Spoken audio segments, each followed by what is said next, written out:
How's it going, everyone? It is Andre Williams, and over here we talk stocks and we focus on one thing. Always protect your profits. We also got to put in the disclaimer. I'm not a financial advisor and this isn't financial advice. So just know when you do invest, you're doing it at your own risk. And you know what time it is. It is time for the joke of the day. If you're new to this channel, we do this 5 days out of the work week. Maybe you had a long, maybe you had a stressful day, or maybe it was the market conditions. Well, you came to watch this video plus hear one of my corny jokes. Here it comes. So here it comes. What did one ocean say to the other ocean? Nothing. It just waved.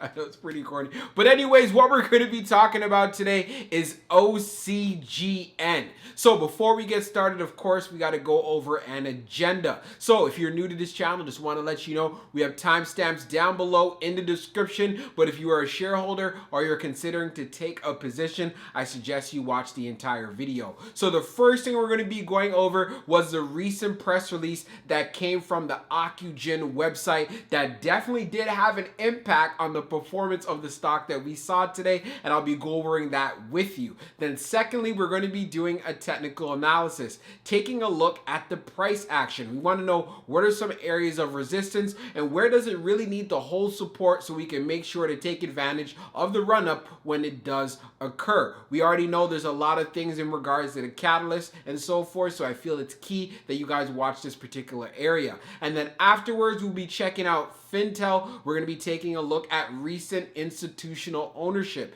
We want to know, have institutions been buying in today? And then also we're going to be taking a look at the short interest. Does OCGN still have short squeeze potential? What is the overall market sentiment for the stock, seeing it at its current price? And then when all of that is done, I'll be giving you guys my final thoughts. So let's get into it. So now on the official OCGN website, we're in their press release section, and we're going to be going over the update that they released at 8:06 p.m. last night. So let's go over it. OCGN on track to submit emergency use authorization application to US FDA for its COVID-19 vaccine candidate, Covaxin. OCGN, a biopharmaceutical company focused on discovering, developing, and commercializing gene therapies to cure blindness diseases and developing a vaccine to save lives from COVID-19, today confirmed its plan to submit its emergency use authorization application for Covaxin to the U.S. Food and Drug Administration in June. Since we have been in discussions with the FDA since late last year, we do not believe that the FDA's recently revised guidance regarding EUAs raises any concerns about our ability to submit the EUA for Covaxin as planned, which is currently in process, which we expect to submit to the FDA in June. We believe that the FDA's new guidance confirms that OCGN continues to meet all criteria for submission of an EUA. Once the EUA application has been submitted, OCGN intends to commence pre-biologics license application discussions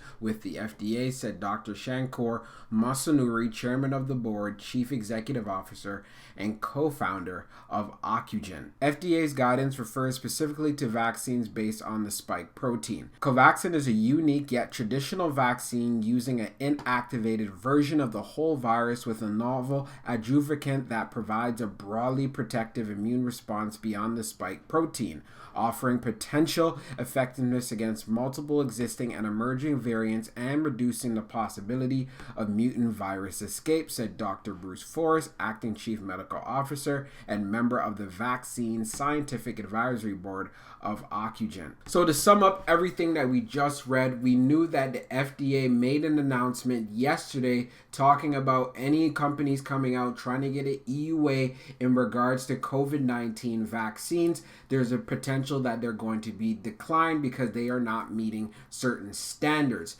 In this case, as far as for Covaxin, OCGN has been working on this for quite some time, and the fact that we know that they've already submitted the master file is something that we need to understand and take into consideration. I do appreciate the fact that they came out and they released some news to keep their investors in the know, because like I was saying yesterday, yesterday in the video, many people started selling out because they were concerned and they were worried that this would have an impact on OCGN and Bharat Biotech, but this is definitely not the case. It also goes over in the end talking about the way that this vaccine was actually developed is a lot different in regards to specific vaccines that focus on spike protein. In this case, it's an inactivated version of the COVID-19 virus. And the fact of the matter is we've seen how effective this is, and it's also great and it works well against emerging variants, which we have seen. So I'm definitely looking forward to see how everything unravels, and things are looking good so far. So we're going to be doing a technical analysis for OCGN. So let's take a look at how it performed on the day. So it ended up closing at $8.71, being up 13.71% on the day. On the low, it tested $7.68, and then on the high, testing $8.76. So one of the things we want to take a look at is seeing how well it's lining up with our indicators. So currently, it is below the 100-day, but look what we see here. It is above the 200-day and as well as our 21-day EMA. So what is this telling us? It is starting to look bullish. We have a reversal here. Will this continue going in towards the end of this week, which will be Friday tomorrow? We'll have to wait and see. But I could see some FOMO coming in, but what I'd want to see OCGN actually do is come back to reclaim this $9 area. And if we can close at $9 on Friday, that will definitely be some great things to actually see. We know June is going to be starting next week. Part of the reasons why I feel like this is a possibility for it to come back to reclaim 9. Another thing we want to take into consideration when we take a look at the RSI down below, it is literally sitting at around 56. So it's not extremely overbought, and also it's not oversold either. So it's smack dab right in the middle. So if you are thinking about getting into a position, then definitely look out for those pullbacks, especially when it gets into the 7s. We already got updated from Ocugen as far as the EUA, and they said, hey, we should get an update sometime in June. So I definitely do see there's going to be a run up from that. So the price action that we're seeing now, it's one of those things we just have to wait and continue to be patient. We also want to continue to see this $8 level of support actually hold up, and like I said previously, making that move to 9 and seeing how well we can hold that up. So we're on Fintel. We're going to be taking a look at the institutional ownership and as well as the short interest information for OCGN. So as we scroll down on the page, green rows indicate new positions while red rows indicate closed positions. So we could see right away as of May the 27th, we have ITOTI shares having 142,916 shares with a value of 970,000. So taking this into consideration, this is definitely looking good, seeing this institution put in a position for OCGN. If we take a look now at the short interest information, short volume ratio is at 22%. So there is a lot of negative market sentiment around OCGN, and this was as of close yesterday. We take a look at the short shares availability updated 1 minute ago. It is at 15,000, and the short borrow free rate is at 3.39% as well, updated a minute ago. Taking a look at the history of the short volume ratio, we can see, hey, it looks like it has been going down gradually. But we did realize that overall, because the stock price was actually going down as well, and I talked about this yesterday, that hey, it's going to be changing depending on what the stock price actually is. So it's going to be very interesting since it's been running up quite a bit as far as for today, and I saw it in after hours, what it's going to be looking like. But at 22%, we already know that's 21% or above. So taking that into consideration, there is some short squeeze potential here. We're waiting on the news. We're waiting on the update in regards to that EUA. We know it's going to be coming sometime in June. There's going to be a lot of FOMO. So when that price starts starting to move, then I won't be surprised if the short volume ratio ends up going up higher. So for my final thoughts for OCGN, it was great that they were able to release an update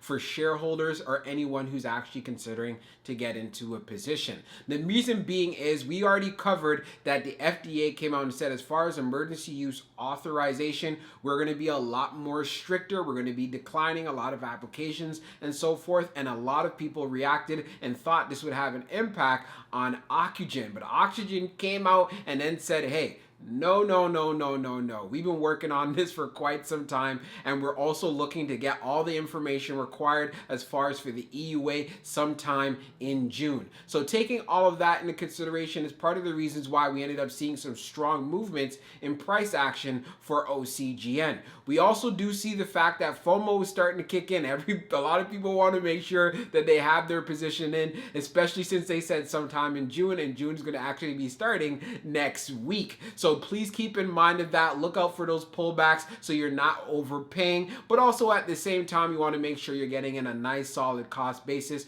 or maybe you might be thinking about averaging down and so forth. I, for myself, of course, I'm going to be going off of momentum. This is a speculative play at the end of the day, and it's part of the reasons why I take this approach. Another thing we also do need to understand, this does come with a lot of volatility, so I just want to make sure you guys are managing your risk and just make sure whatever you are investing, you are not afraid to lose it. I'm not saying that the stock is going to crash, but I do want to make sure that you do not have emotion in the money. So you shouldn't be putting your rent money into OCGN. You shouldn't be putting any emergency money into OCGN and so forth. I want to make sure that I really caution that to you guys. So I hope you guys enjoyed this video, and we'll be talking real soon.